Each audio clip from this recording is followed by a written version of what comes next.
Hi everyone, this is Matt from Scope Labs. We are in London. It's been an amazingly sunny day, first day of summer I would say. We're here at Strong Room Studios and we're going to record drums. We're going to work with Danton Sapo, an amazing producer who has worked with the likes of Elbow, Morrissey, Kylie Minogue, Coldplay, you name it. So what we're going to do, what we have been doing today is we've been recording the drums with the Periscope, and we had a bit of a British approach to it, which is just be quirky and try different things and put it in different places in a very small room, which is roughly 3 meters by 4 by 2.5. So you are less than 30 cubic meters in terms of volume. So that's what we've been doing today. So let's go.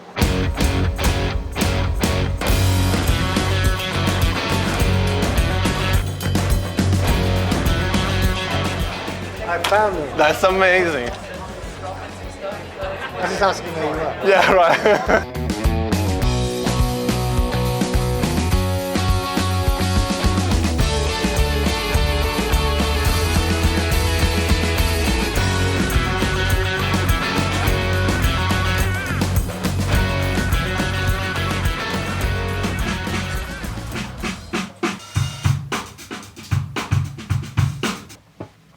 Okay, that seems like...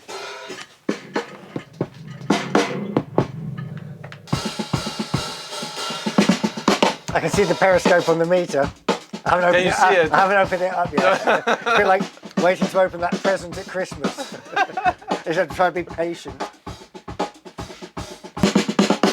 Now we open it. Up the Periscope.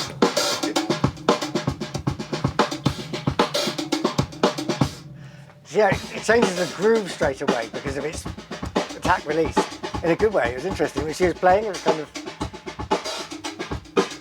It is instant excitement, isn't it? You put it in, it's like... It now sounds almost out of breath in some way. It kind of done something to...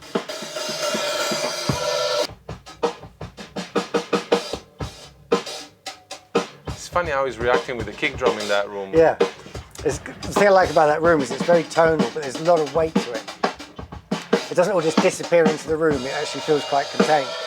But you can really feel it moving that around. It's up in the corner as well. These room mics sound very boring now in comparison. Okay, yeah, there's a drum kit, but it's not quite.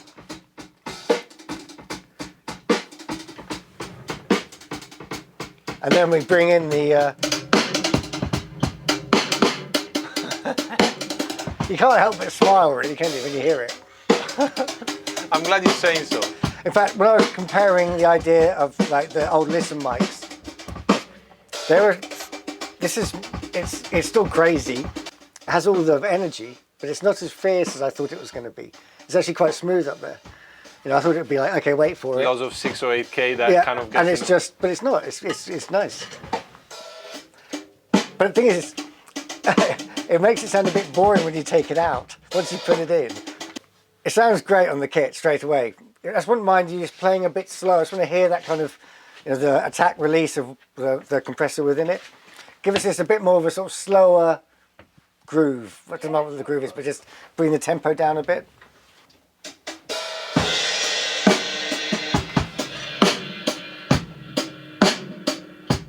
The life it brings out of the snare it makes it sound like a steel or brass snare almost. That's great actually, I'm enjoying that a lot. It's very immediate, and that's just the first position we've thrown it up in. So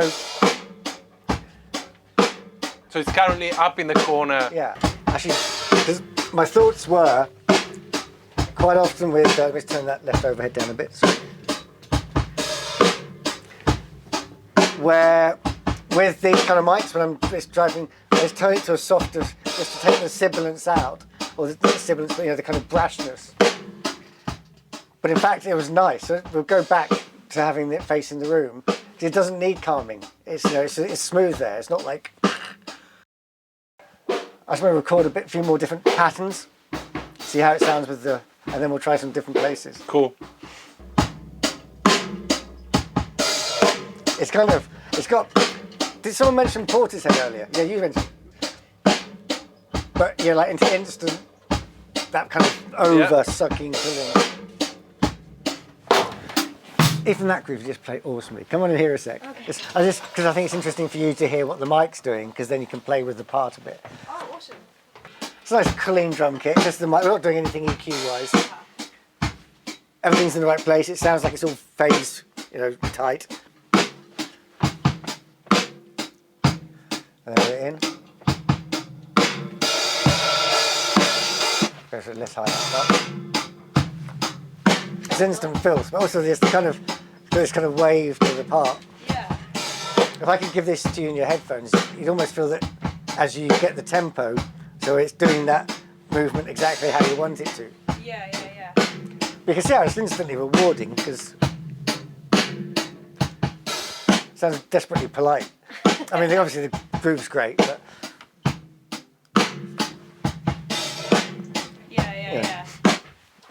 okay, our work here is done. Thank you very much, everyone. That's great. I'm done. I'm happy with that microphone.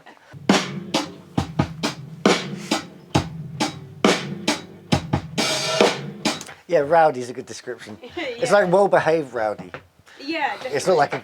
It's not like violent rowdy. It's No. someone who's a bit unpredictable. Controlled chaos. Control. I like all these phrases. Controlled chaos. What I wouldn't mind doing now is just trying some close mics on it.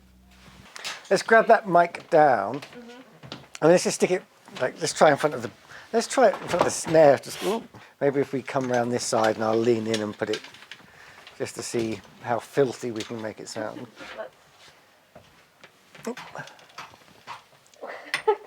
Okay, I'm going to go just back here. And also, beforehand, I'd often had a 57 or something here, and just smashed with 1176. So we'll pop it back down here afterwards.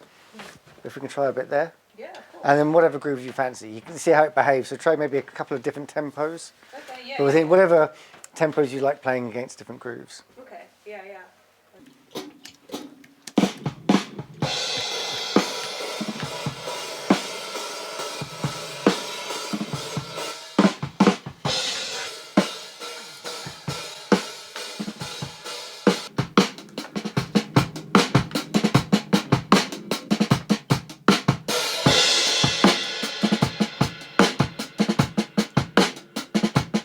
So in that position, you would normally have a 57. Not quite there. I normally come round underneath, and it'd be normally a 4-2, not 41. 441. Kind of square, not a silver. 441. Yeah, 441. And just 1176 doing a lot of jumping around. All buttons in kind of thing. And I'd just be changing the release times to fit with the tempo of the track. Fair enough, yeah. So,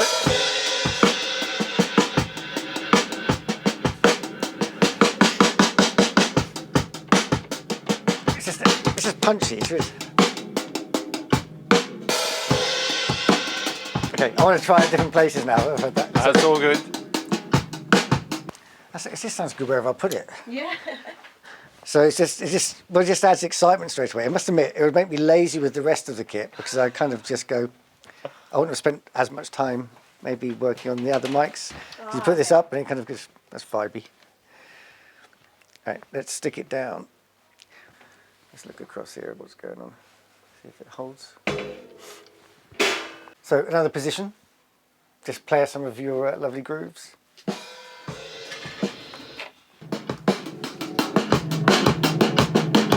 Yeah. Oh, so you're getting the balance. You're getting this. Okay, cool. See, that's a good response for your drummer to have. That they enjoy playing. When they hear something good in their headphones. I'm going to move it again. Now we keep hearing all these parts now, and with the time, let's just try it everywhere and see what we can get out of it. Nice. Chrissy, so give us just a some bass drum on its own, then a snare. So.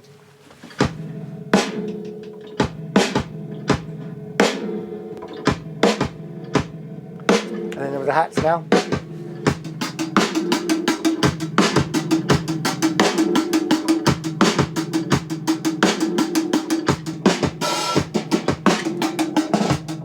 Thank you. Let's just do it right in front of the bass drum just to have a listen. Down here. And I wouldn't mind trying it around kind of so you get all the pedal noise and everything, see how that sounds in a moment. I'll try going really close just to start off with, same as the other one. And we'll just move it back a bit.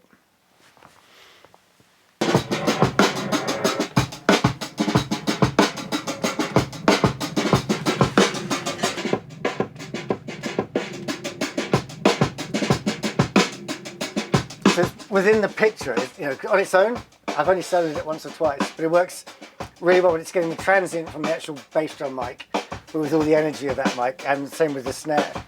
So, I mean, obviously, we're just right in front of the bass drum there, so there's not much going on. But as part of the picture, it really adds excitement again, just doing that. Goes back to that conversation we were having about gluing Yeah, well, absolutely. the That's mics together, isn't it?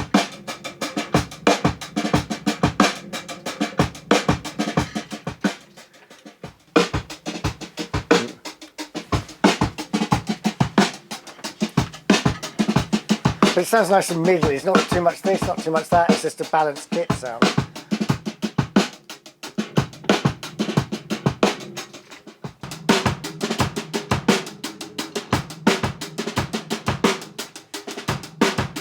An interesting position. I never thought. So what I like about this, I used to use contact strip mics. The contact mics, it's like a plastic strip. Yeah. They sound horrible, but I put it on the hi-hat stand or on the snare shell, on the bass, and it has that kind of sound, that knocky. So what this is picking up from the hi-hat, making it much more sort of hip-hoppy and dirty, rather than... So this is an interesting point you were making just then. I wasn't aware of the strip microphones myself. Right. Quite often when it's very clean and open sounding kit, you want a bit of grit in there. These were mics that I was first introduced to by Flood. He had a whole load of these. It's like a plastic strip. Oh no, okay, so this was before shaking them up. And you can just stick it, I mean, there's no top, no bottom, it's very middly and clunky, but interesting sounds. And so we'd often put it on like a hi-hat stand or the side of the shell of the snare or bass drum, and you get this kind of middly sound. You can kind of feed into the kit, and it just makes it all a bit more exciting, a bit tougher, and again pulls the whole mids together. And as when we put this up now, it's making the hi-hat, which was quite tinsely, just much more, but in a pleasant way. It's not dirty. It's just got so much more sort of hip-hop loop groove to it. It's going to sound very polite now without it.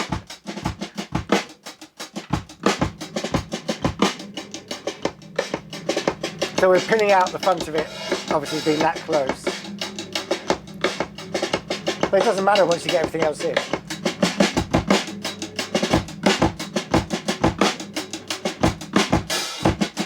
Well behaved. Yeah. Naughty.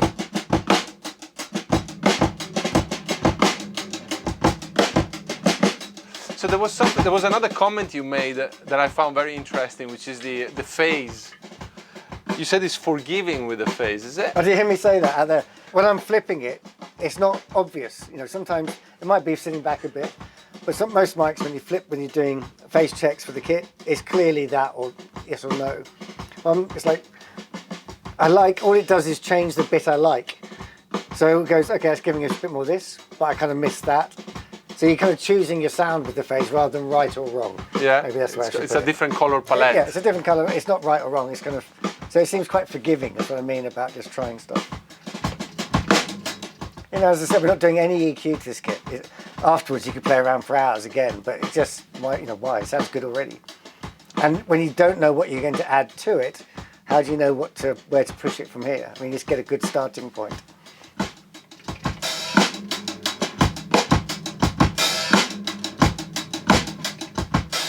Sweet. Okay, that's another lovely groove. If you need to do some individual hits at the end before you go, then just take the whole lot, because out of all these different mics, they're all flat at the moment, so you can do whatever you like with them, but the combination of this periscope mic in with different other elements, whether it's just a snare top and the periscope, bass drum and periscope was interesting, filthy. Yeah. Where should we put it next? Let's put it somewhere slightly more out of the way, like in the piano. See if it picks up all that resonance from in there, yeah. That'd be interesting for chopping up afterwards, actually. Yeah. Just curious to see if we just put the pedals on the piano, because that picks up everything. Open the top up, stick it inside and see how it resonates with the kit.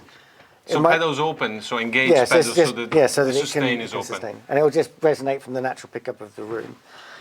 It might be too much when we're playing, but that's the kind of thing where you could sample it afterwards and then chop it up into something more useful, rhythmically useful. But we'll try it. It's going to pick up everything. I thought to get it out of any of the direct fire, let's just stick it down inside a bit. And the pedals on, are they? Yep. Well, It might not be heavy enough. So it's already sounding cool, hearing all the strings resonate. grab this session because I mean the balance between everything on there, and just having the periscope with just a bit of your bass drum in is one kind of loopy feel to it, and with the bass drum and the snare. In fact, the overheads I'm liking a lot, that combination, and then it's changing the level of the periscope to kind of add the excitement as you want it, really. Right. But they're all flat, so you can do what you like with them. Awesome.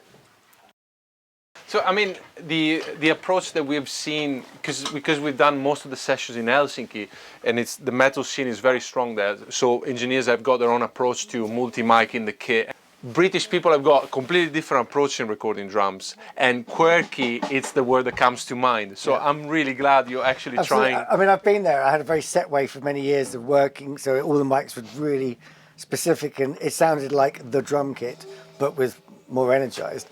But you kind of get bored with things after a while. And so now something like this, which completely, there's your kit, and all of a sudden it's this kit, is much more appealing to me now. I mean, this is going to sound, see how this sounds. Okay, it already sounds like an orchestra, but.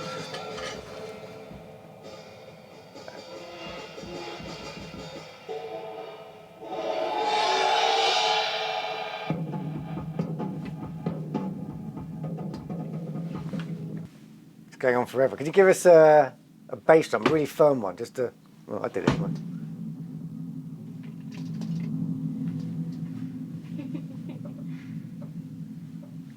And snare.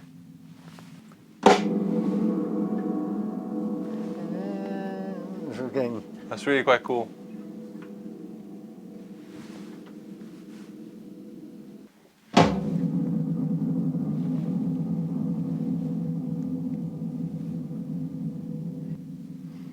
I know exactly where that's going.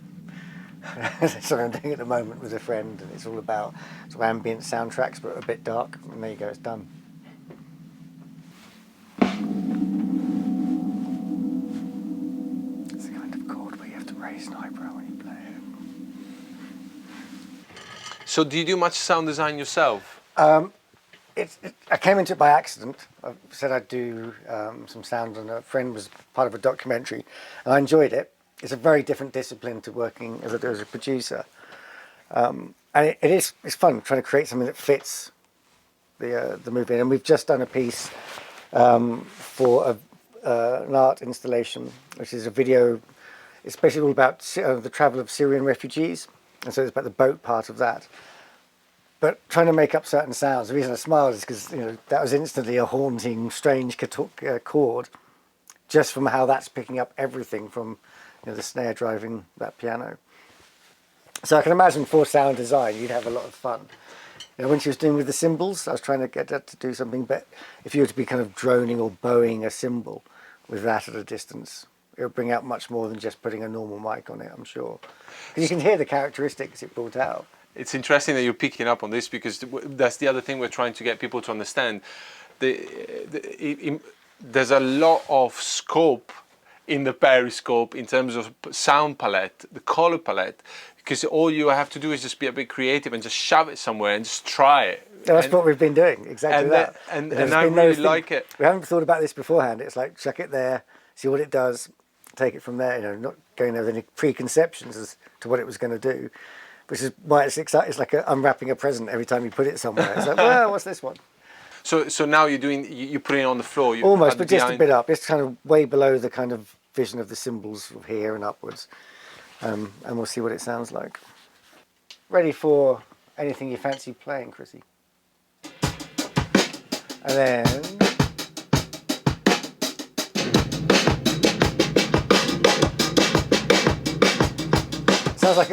Sounds like a fight's broken out in the...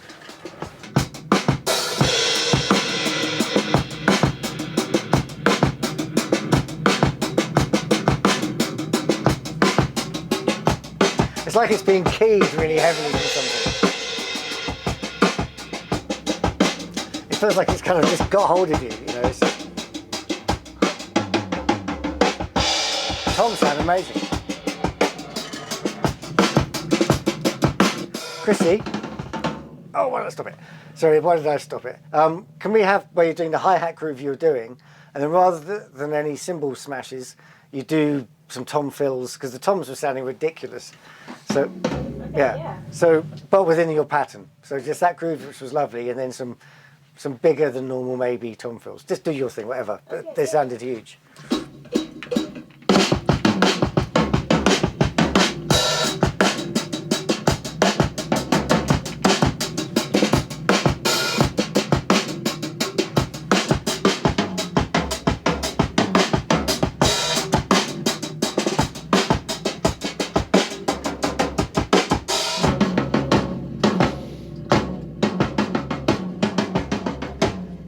Again, it doesn't, with the old talkback mics, when you had a lot of bass, it would kind of just splurge everywhere.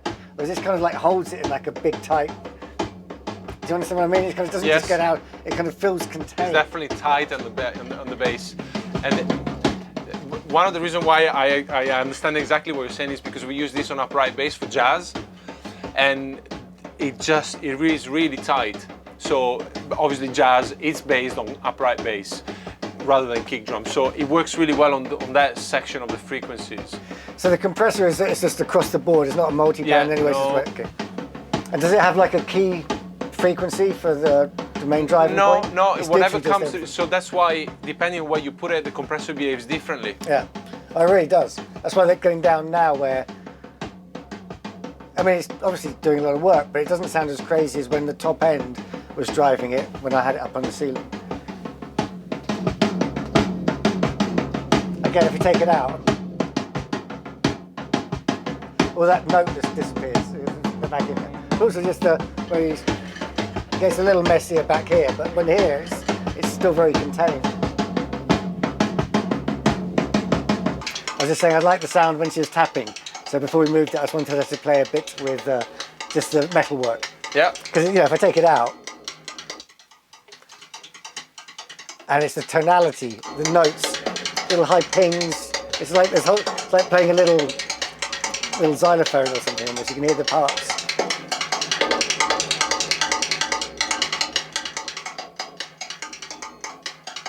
Again, if you take the individual hits and chop them up, you could do some really, and just drop them into a sample pack. So it's just across the keyboards. It makes those sounds exciting very quickly.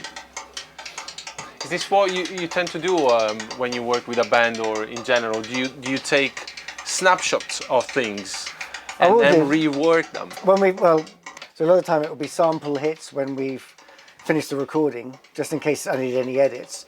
But often you'll find that, because the sample doesn't have all the dragging noise in between, by replacing that direct mic with the sample mic for certain things, you get the same sound but with more clarity. But what I would be doing with this is you have that explosive excitement, but it might be a bit too much to be going on the whole time. So just take the individual hits and then add them to the drum part afterwards. So you get that tonality that we're loving, but with some space. But what we're actually liking here a lot of the time is that movement with the compressor's release. It's attack and release. So it's, it gives you some choices. There's lots you can do. Just when you have a good starting point like that, you can just mess around with it. But also sometimes you can get very much into a set way of doing things. Which maybe goes with the era that you're recording. There's a certain perception of what is the, kind of the approach to recording. You're saying about within that genre, everyone had a particular way of doing things. And that can get a bit boring. Occasionally you need something that comes and just wakes you up a little bit and says, try doing something differently. Because it's also, as I said, the hard thing for me is, the thing I'm really liking, is that it has all the kind of crazy movement and breath and energy that you get from a very smashed mic. But with, I put it up super loud, it doesn't hurt. It's nice to listen to. And so being able to fit it in at any volume, from being right up here, driving all the message, to being something which is just adding that excitement to the kit balance we had. It's that versatility I'm really liking with it. Straight off the bat. I haven't done anything, I haven't touched an EQ today. It's just been louder or quieter with that in between things. That's amazing. We haven't even moved preamp yet. No, that's true. We should try it. Oh, yeah, see, we're getting excited. What we'll do, we'll get it into a final position, or a position, and then we'll just try some different preamps to see how that... I mean, it's going through a nice preamp already. They're very open. I'm hoping we won't be able to tell the difference, because that's the whole point behind the periscope. Yeah. We're gonna try and see what the other preamps sound like. Apart from tons more gain. Hang on one second.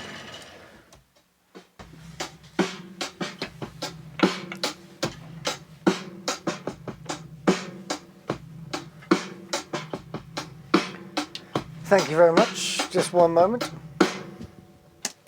And now, should we try, what have we got here? It's quite different. The Drama.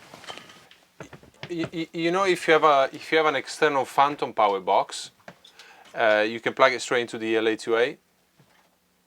So you put periscope, phantom power box out into the LA2A. That's got about 40 dB of gain. And just use that as an amp. Like the same you would do. I've done 1176 in the past. We just crank it up. And with no peak reduction, just to use the amplifier. Yeah. Yeah. Actually, I'd use that actually on the plugin. Funny enough, just going through the plugin without any reduction. Sometimes Okay. just driving it. I don't know if maybe it sounds different. It could just be volume, but I will try that on this. But let's just have a listen to these because I've always liked these, and let's see if it works. Okay.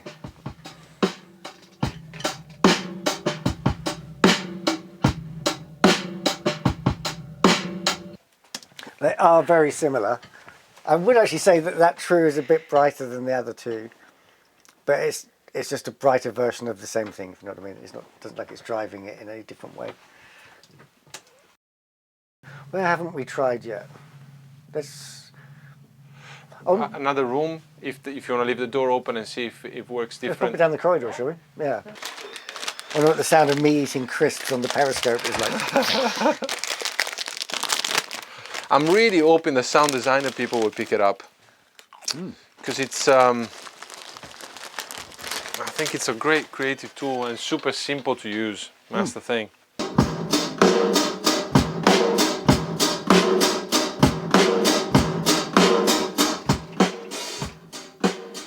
I think I said that's the first time this room has sounded like that. Brilliant. Thank you. What we should do is maybe just so you have them and we have them. Can you just do a snare hit and let it disappear into the sound of people at a pub? Here we go.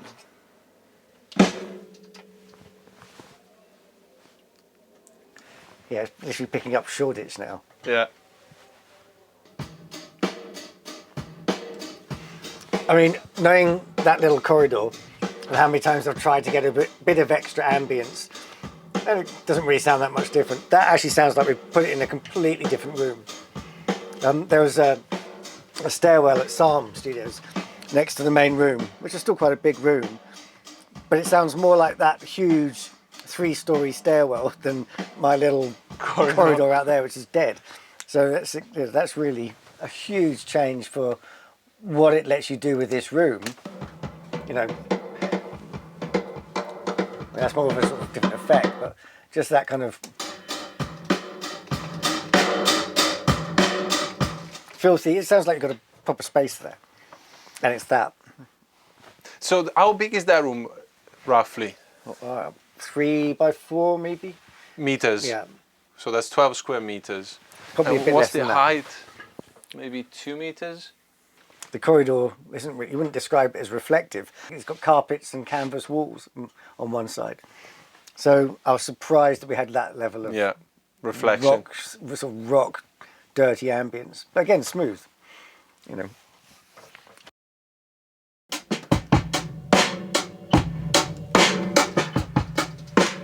Actually, with the kit itself, where it was, I had the mic out then, the periscope, and it was a little bright, the kit itself. And when you put that in and force it loud, it actually seems to smooth somehow the overall top end. I'm not sure what it's doing there.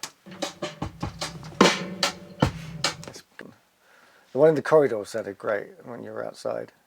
Let's just go back to some of what we've had.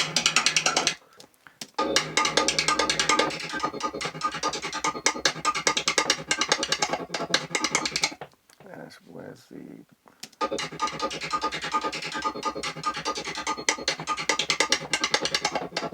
She's got you playing a bass drum at that point.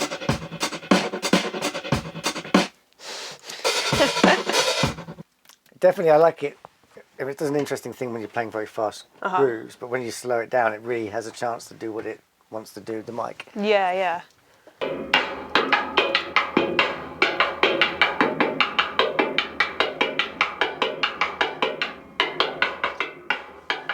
That bone come up. I mean, there's hours of just chopping that up into whatever you fancy using. Yeah.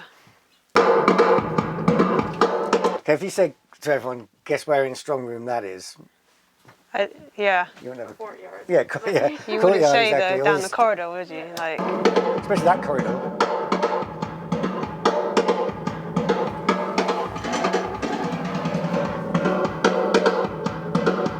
is this just the periscope right It's now? just the periscope there. That's not. Just down there. Because also with the distance, because it's lifting everything up, with everything in, it's a little flammy because of just that. I like it, but it's like, even though that's short, what is that? So you're going to have, what's that, 10 meters? You can have 34 milliseconds or something. So you can hit in that little flam. But just on its own,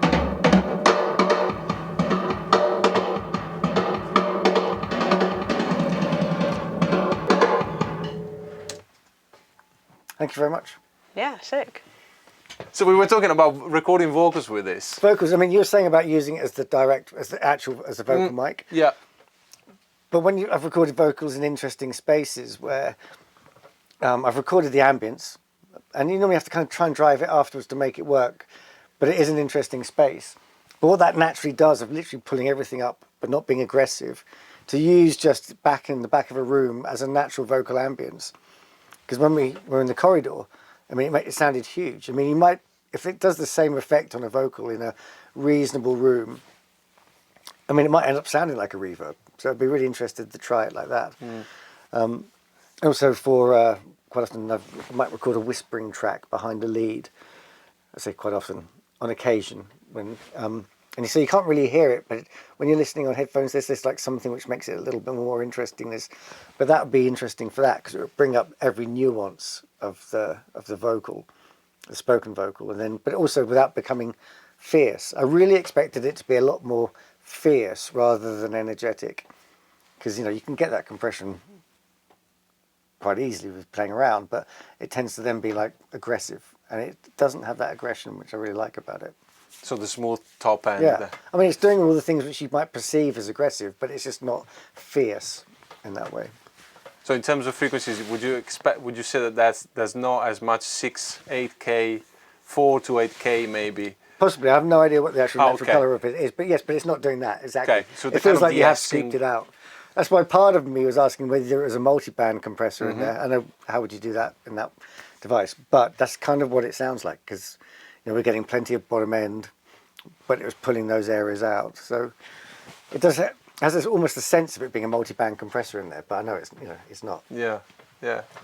But yeah, that was just putting it around the room in what is quite a small space, and I know very well as a space. You could just really create very different vibes on that kit by where we were to start off with. Being right in amongst the kit when we were in there sounded great.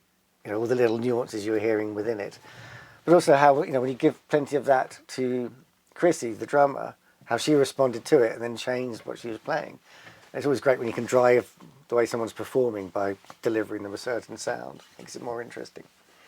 Makes it more interesting for them. Yeah. You saw her, when you heard her, she was like, ooh, as she was playing. Because also with this, it might be that you sometimes, we're not doing the whole kit, we'd set it up like this, but then we take samples where you can really push the mic, because it's not having to fit in with a pattern. It's just the individual hits, and then we can program it up afterwards, but you've got that as part of the sound. So what I would normally do quite often, maybe with this as well, I always take samples after I've done drum takes. So it might be that I take the sample of this mic, wherever it is, if it's in a really crazy position, and then I just add it as slate. So I then add it to the bass drum. So you have that energy, but you have the gaps in between maybe. So if it's too much of a constant join up of the sound. So you would edit the sample and then load it. Yes, load it so just within the right sound, then put it in so the bass drum, it'll just play with the bass drum or the snare, whatever sound we want to use. Yeah. But you'd have a bit more space maybe within the kit. Right. If you wanted it, because I mean that sounds sweet as it is. You know, it's I had no idea really what to expect. I was expecting the ferocity of a talkback mic, but it's not. It's much more refined than that. But it adds a lot of the energy and the weight and the excitement. Also, just like the tonality. It actually makes, when we were in here and I put everything up, I think we kind of went, oh, that sounds nice for a kit straight away. Decent mics. It's a lovely room. Everything was tidy. But when that goes in and you take it out, it's like, when we see, and even with a great drummer like Chrissy, it's like, it just adds a whole ton of energy and excitement without, forcing the issue too loudly. I mean, I had it loud in the last one, but even when I just tucked it in gently, it was just kind of holding the groove of what she was doing. As I say, people play to what they're hearing. So the fact that she reacted really nicely as I put it up in their headphones, you can feel them like just dig in a bit more because they can hear it themselves. Yeah, yeah. No, very impressed. It was just a strange looking device. You do feel like you should call the plumber and tell him he's left something behind.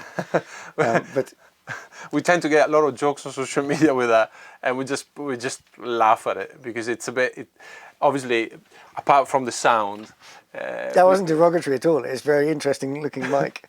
Definitely feels good in the hand. But you wouldn't, if you looked at it and said, guess what this sounds like, I mean, you wouldn't be able to guess. It's we're just not used to hearing, the compression, obviously, but that it has it's far more usable than I imagined it would be. Just give me a clap. Yes, I decided which one of those to use now.